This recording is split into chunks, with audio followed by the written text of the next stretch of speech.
I really tried. Trinay ko talaga yung aking very best to love you and accept you. Pero,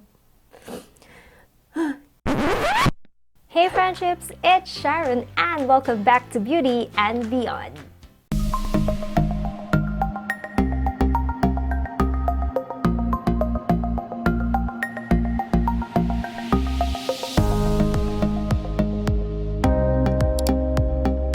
So welcome back mga friendships. So this month, I guess you will be seeing a lot of skincare reviews on this channel. It's because I have a lot of long overdue skincare trials ever since bumalik ako dito sa Japan. So I really dedicated filming this because ang tagal-tagal na guys, grabe. Gusto ko na talaga siya matapos. So hopefully you will enjoy watching skincare because maybe naghahanap din kayo ng skincare na matry. If you're going to travel here sa Japan, diba? Japan is known for a lot of skincare and really good stuff. So sa mga friends ko din dito sa Japan, maybe you are also searching for yung skincare na would suit you based on your needs. Ayan. So, yun yung gagawin natin on this video. We are going to try another skincare line here in Japan that is available dito sa drugstore, and that is very affordable. Kayang-kaya sa ating bulsa. So, like as always, before we get started, make sure that you give this video a thumbs up and also subscribe to my channel if you are not yet subscribed, and make sure that you hit the notification bell so that you will be notified every time I upload a new video. Without further ado, then let's get started. So, ayun, I cannot really wait to talk about this product because this is really very popular here in Japan. Yeah, it's very popular, and it even says #1. Yeah, in their Cosmo, yung Cosmo site na review ng mga Japanese, anything Japanese beauty products, cosmetics, ayan, sa Cosme. So, it has also reached #1. I was surprised. Kaya I was drawn. That's the reason why that I was drawn in trying this one. Although, na-try ko na siya before, but let's see a verdict natin sa kanya. So, the one that I've been talking about is this one from Sana. Yan, this one from Sana. It's their Isoflavon. Yeah, Sana Isoflavon skincare line. And this one in particular is yung may retinol or anti-aging line, kasi yung ate nyo needs an anti-aging skincare na, kasi we are already in our 30s, almost in our 40s. So, kailangan na natin ng anti-aging line. So, if you are like me, or if you are still in your 20s, you could still use anti-aging line. Kasi it's better to prevent than to cure, diba? So, or to treat, diba? So, I highly suggest to all of you, even if you are still in your 20s, start using anti-aging line. Before we get started pala, let's do a disclaimer again. What worked for me may not work for you. What worked for you may not work for me. So, vice versa tayo. And also, I wanted to talk about, for the new viewers out there, I wanted to talk about my skin. I have very oily skin. Even though I am already in my 30s, I still have a very oily skin. And I also have a very congested skin. So, I get congested skin easily if yung product na ginagamit ko sa aking mukha will not suit my freaking face. So, ayun. And then, I also get hives easily. Yeah, I have a very high irritation sa mga ganyan. So, yeah, that is so sad. That is always my struggle, guys. Yun. Kaya, I am so picky with what I put on my face. Kasi, yun nga. But surprisingly, there are also other, yung mga murang products naman na nag-work sa akin. Like, for example, yung Olay Natural White, which has always and will always be my all-time favorite ride or die moisturizer. That is really affordable. 13 pesos lang or 15 pesos lang yung sachet. Ayan, nag-plug na naman ng Olay Natural White, no? But today, we are not going to talk about the Olay, no? Ito na yung pag-uusapan natin, yung sa Sana na, anti-aging line which has retinol. So I picked up not just this one. This is the toner, by the way, or the lotion. That's how they call this one here in Japan. They call this lotion, not toner. So I got this one, and I also got their what's this? Wrinkle gel white, which has also retinol. Everything is anti-aging. So this one is like, yeah, a day cream. Yeah, a day cream, but it's in gel form. I'm a little hesitant with gel form because usually my skin doesn't like gel, but I tried it anyway. So I got this one, and I also got the night care or the night cream. So each of this one, eto yung price pala nito for the toner or the lotion is 1,000 yen, and it has 200 ml content. Tapos yung ano naman, yung cream, yung day cream is, eto is 100 grams and it is 1,500 yen. And the night cream naman is 50 grams and 1,000 yen. Medyo mahal si night cream because this is so thick and rich. So I tested out these 3 products, 3 lang, hindi 6. So these 3 products for at least a good 1 month or more than 4 weeks or 1 month. Basta yun.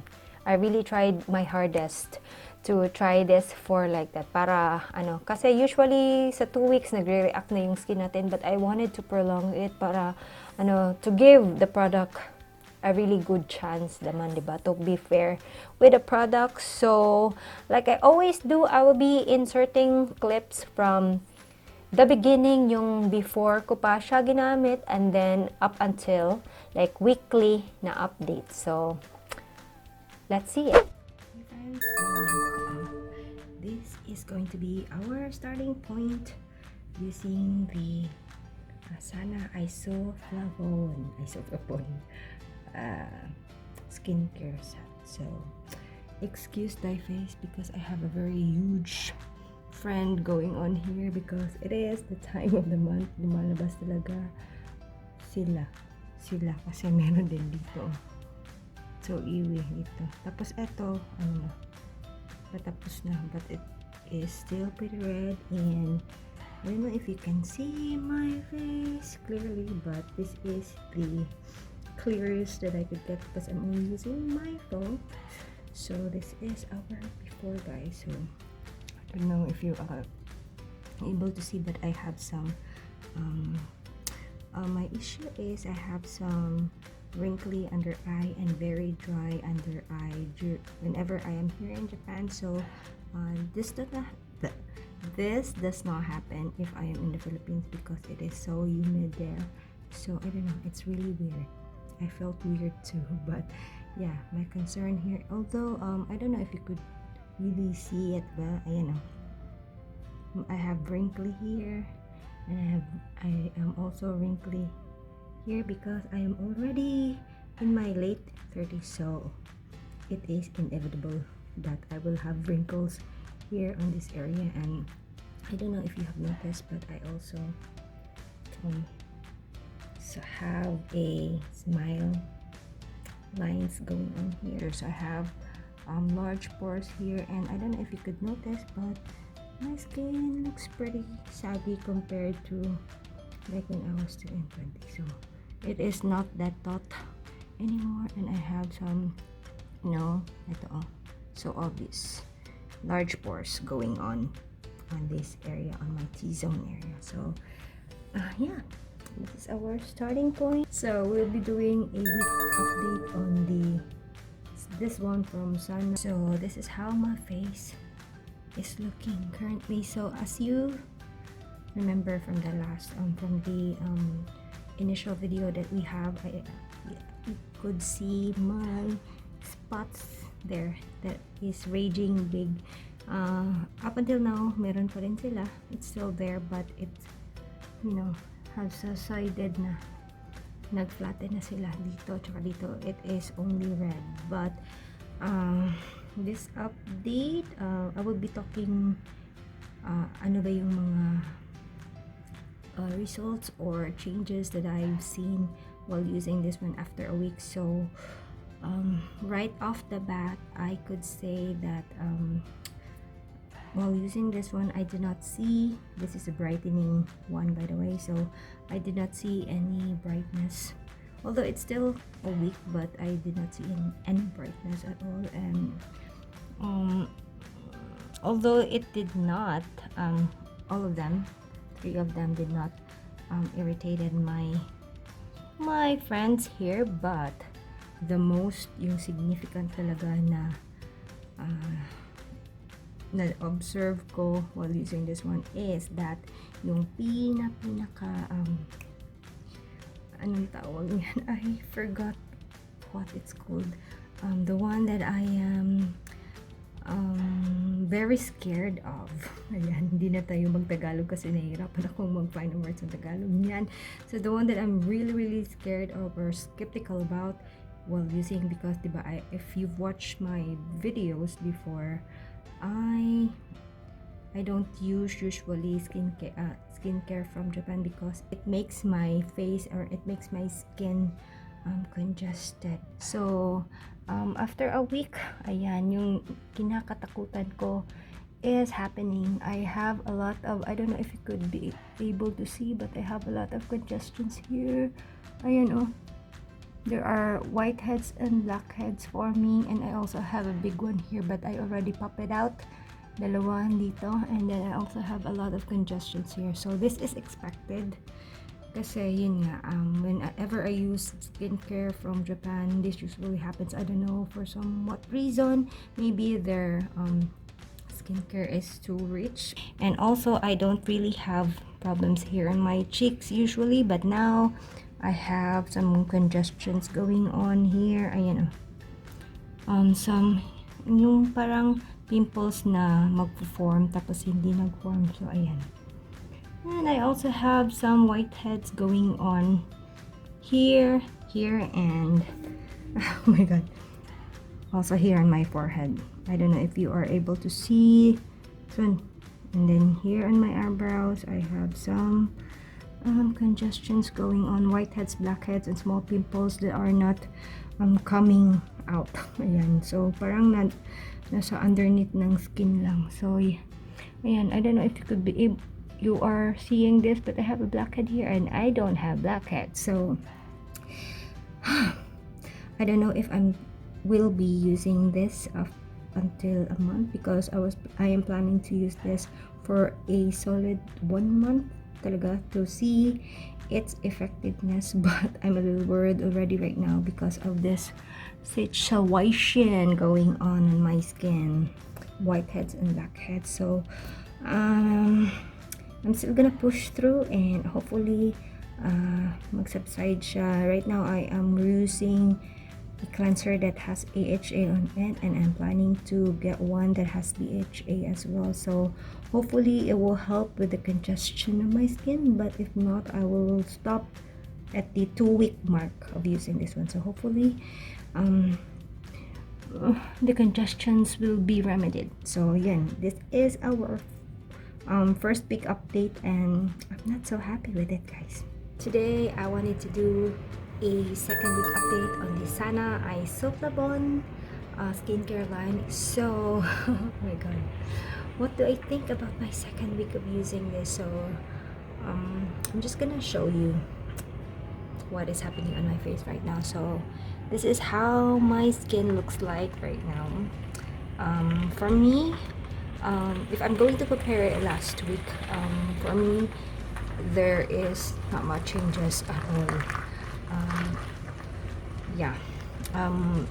If you remember from the first week that I have some big or huge blemish here and here, and this one has subsided but it's still pretty red, and this one too, but I have a new friend, and although my big pimples have subsided, sorry if it can hear a lot of noise outside because there's nothing I can do with the noise outside. So it has subsided, although it has subsided, but I still have a lot of problems going on here in my mouth area. And I don't know if you've noticed, but Oh my god, guys, this is like the first time ever in my life that I have some pimples here on my eyebrows. I don't know what have caused this. Is it my shampoo or not? But I don't know. But even though I changes shampoo shampoo every time, or this doesn't happen, but right now it is happening. Like, I have a lot of pimples and it is so painful. Like, every time I do my eyebrows, oh my god, it is so freaking painful. So this is how my skin looks like.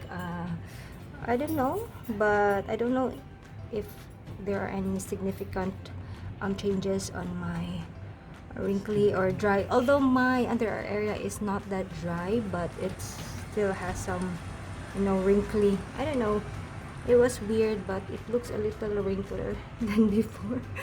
Yeah, but my main problem really is my congested skin. This definitely had made my skin congested. At the beginning, that was really my concern, my easily congested skin, my acne prone skin. So this is what I'm tackling right now, guys, my congested skin. So I still have a lot of going on here on my chin area, and as you can see, it is all pretty red because I have a lot of whiteheads going on here, and I popped some because I cannot stand the look of blackheads and whiteheads. And I also have here and here, I also pop one here, here and here. That's why it's so red. And I tell you, the nose, I have a lot of filaments and whiteheads on my nose for some reason. I don't know why. Yeah, because I haven't been experiencing whiteheads and blackheads for a long time. So this is what I'm scared of whenever I try, even before. That's why I always say in my previous videos that I really, me and Japanese skincare are not compatible with each other. I usually use Korean products, so I don't know, but I just wanted to try this one because I got excited when I saw this one from Sana, because it is a retinol line, it is an anti-aging line. So I'm just pretty excited because when I tested it on my hand, it feels so good on the hands, but not so much on my face. So I could still see my, you know, large pores here. I don't see any significant changes on my skin. Actually, it's been 2 weeks, so yeah, that sucks.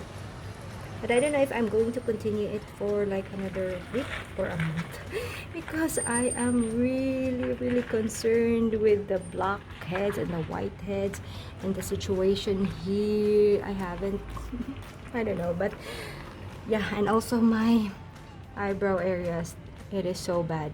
Look at that. So that is my 2-week update.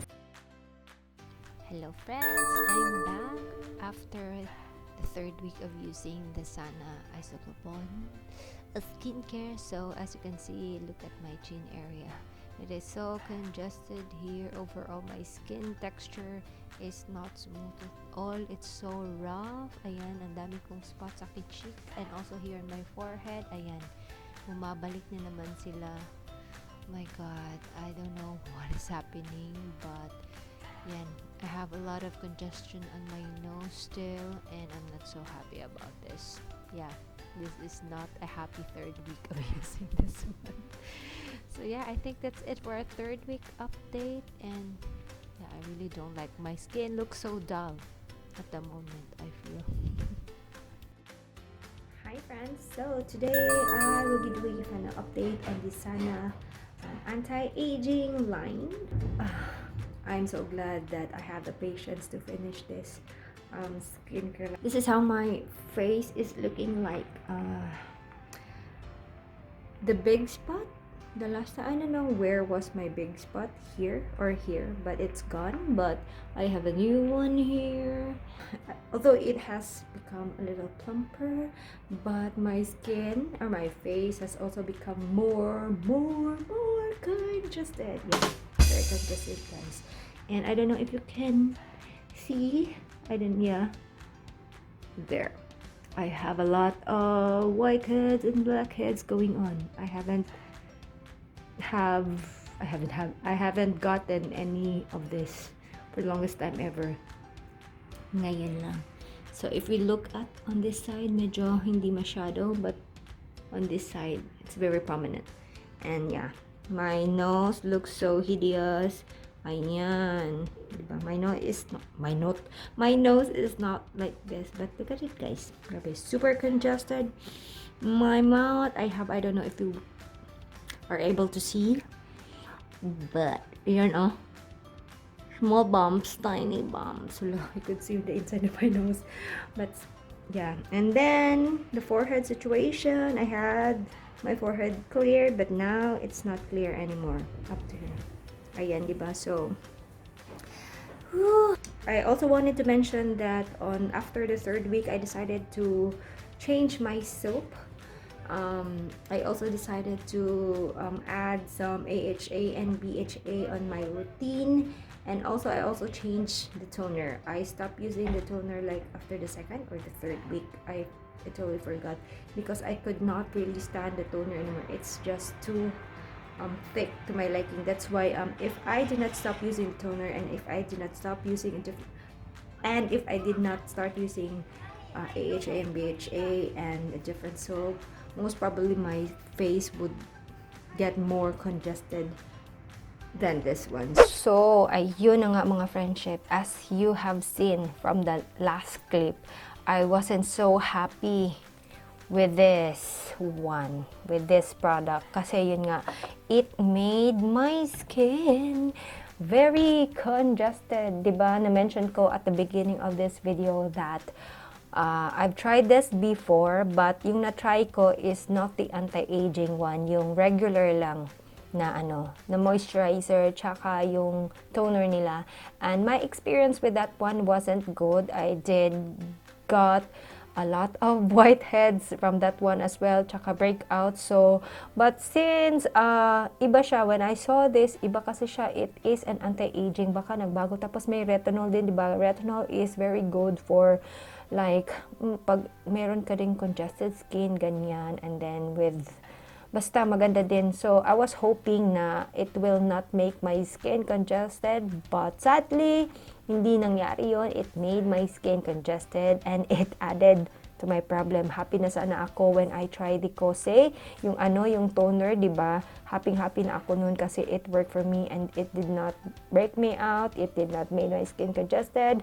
But right now, we are back to 0 again. I need to fix my face again kasi it's so congested. And even though, diba, I also mentioned in the clip that I also used the like in AHA na soap para at least man lang mag-open up yung yung skin ko, help in yung exfoliation. Pero it did not help still. And I also mentioned na hindi ko siya tinapos, nag-try ako ng iba. That helped a little. Kasi pag i-continue ko pa tong gamitin, for sure, good luck na lang sa aking skin, no? So, ayun. So, as you can see, I'm gonna show you how much. I don't know if makikita nyo ba, but 1/4 lang yata, or barely 1/4 lang yung nagamit ko talaga sa toner, guys. Kasi, I feel like this is so thick.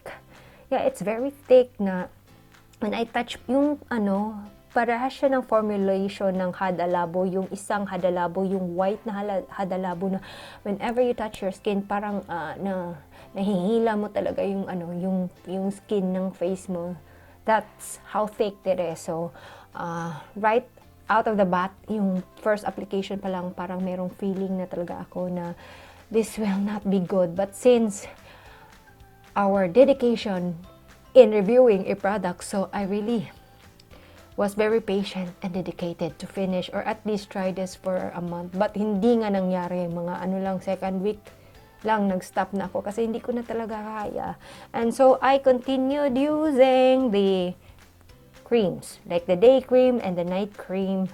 And yeah, for like, medyo marami naman sila, guys, kasi I'm gonna show you yung natirang content nito. So eto yung, I think, half pa nito, may laman pa siyang half after a month of using this one. And hindi pa lang eto ha, mas marami pa talaga tong laman. It's because ngayon, ganito na lang siya karami. It's because I tried using this to yung moisturize my body. Kasi nasasayangan ako. It is 1,500 yen tapos hindi ko mauubos. Ayun, sayang talaga. And also with this one, grabe. Ang dami-dami pang natira, half pa din for a month of using. So this will really run you like mga 2 months of using. Tipid talaga siya if you are going to use this entirely. But if not, oh well, sayang talaga yung pera, like what happened to me. So I guess that's it. That's my verdict for the Sana Isoflavon Retinol line, anti-aging line.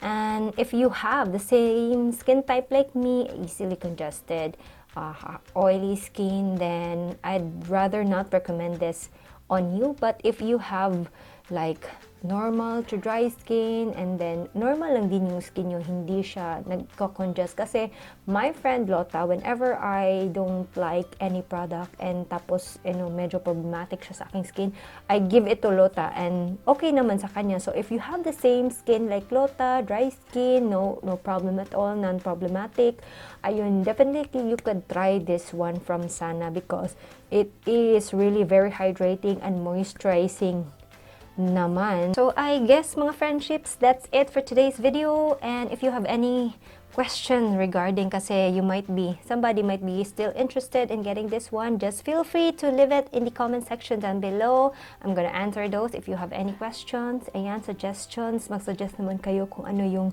dapat kong gamitin. Ayan, di ba? Pwede din. At least, please, I really need your suggestions, guys. Comment below.